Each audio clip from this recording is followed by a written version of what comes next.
تو آج ہم 1462 میں چلتے ہیں ولاچیا اور بات کرتے ہیں ولاد سوم یعنی ولاد دی امپیلر کی۔ جی، اور ان کا مقابلہ عظیم عثمانی سلطان محمد فاتح سے۔ بالکل، خاص طور پر جو ترگوشتے میں رات کا حملہ ہوا اس پر ذرا گہرائی میں جائیں گے۔ ہاں، وہ ایک بڑا مشہور واقعہ ہے۔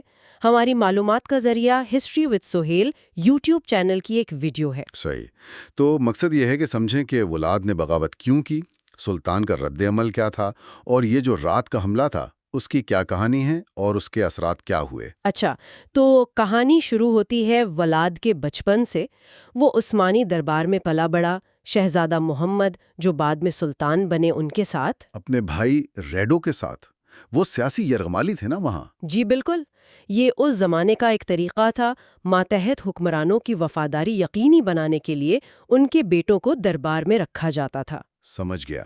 تو 1456 میں جب وہ ولادشے کا حکمران بنا، اس نے پہلے تو اپنی پوزیشن مضبوط کی اور پھر عثمانیوں سے بغاوت کر دی۔ اور یہ کوئی چھوٹی موٹی سرکشی نہیں تھی، اس نے باقاعدہ بلغاریہ میں عثمانی علاقوں پر حملے کیے اور ہزاروں لوگوں کو، خاص طور پہ عثمانی سپاہیوں کو، بڑی بے دردی سے میخوں پر ٹانگ دیا، امپیلمنٹ جسے کہتے ہیں۔ جی، یہ اس کی صفاقی کی علامت بن گئی۔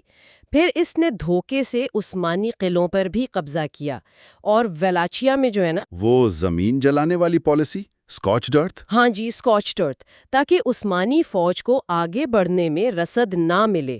یہ ایک فوجی حکمت عملی بھی تھی اور نفسیاتی حربہ بھی۔ بالکل، دشمن کے حوصلے پست کرنے کے لیے۔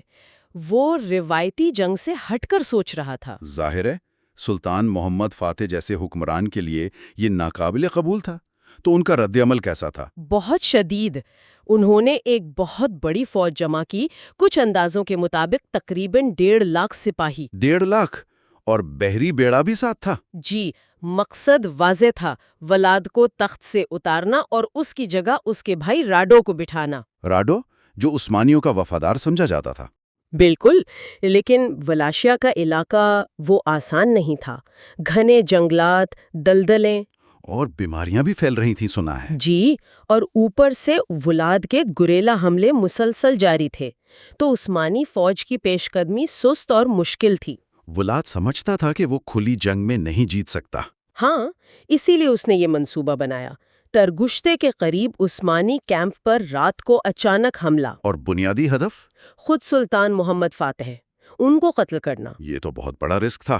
یقیناً، وہ اپنی نسبتاً چھوٹی فوج، شاید کوئی 20,000 سپاہی لے کر رات کے اندھیرے میں عثمانی کیمپ میں داخل ہوا۔ اور پھر شدید لڑائی ہوئی، تقریباً 1 گھنٹہ جاری رہی۔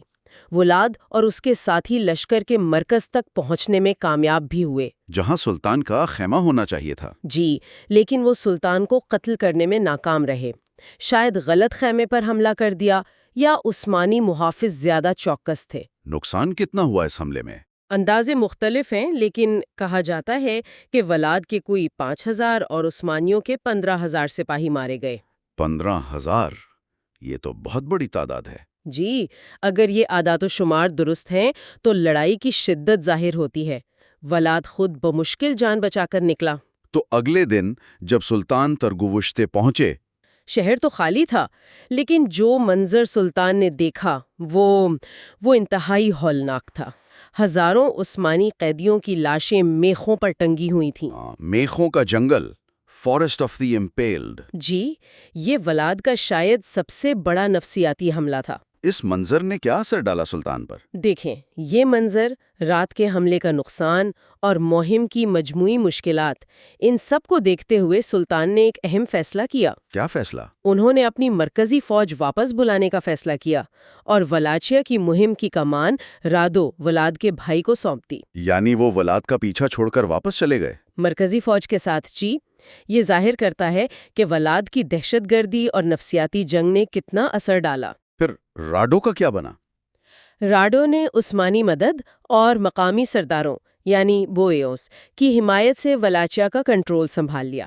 شاید لوگ بھی ولاد کی سختیوں سے تنگ آ چکے تھے۔ اور ولاد مدد کے لیے ہنگری بھاگ گیا۔ اسے امید تھی کہ ہنگری کا بادشاہ میتھیاس کورونس اس کی مدد کرے گا۔ لیکن ایسا نہیں ہوا۔ نہیں، الٹا ہوا۔ میتھیاس کورونس نے مدد کرنے کے بجائے اسے گرفتار کر لیا۔ یہ نومبر 1462 کی بات ہے۔ تو اس طرح ولاد کی بغاوت کا خاتمہ قید پر ہوا؟ ہاں جی، خلاصہ یہ ہے کہ فوجی لحاظ سے ولاد ناکام رہا۔ وہ سلطان کو مار نہیں سکا، خود تخت گنوا بیٹھا۔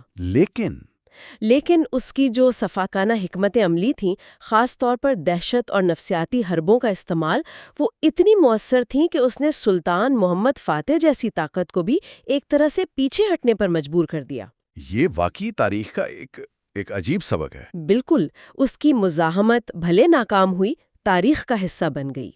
اور یہ سوچنے پہ مجبور کرتا ہے کہ کیا جنگ میں صرف فوجی طاقت ہی سب کچھ ہوتی ہے، یا نفسیاتی حربے اور دہشت کا عنصر کبھی کبھی زیادہ بھاری پڑ سکتا ہے؟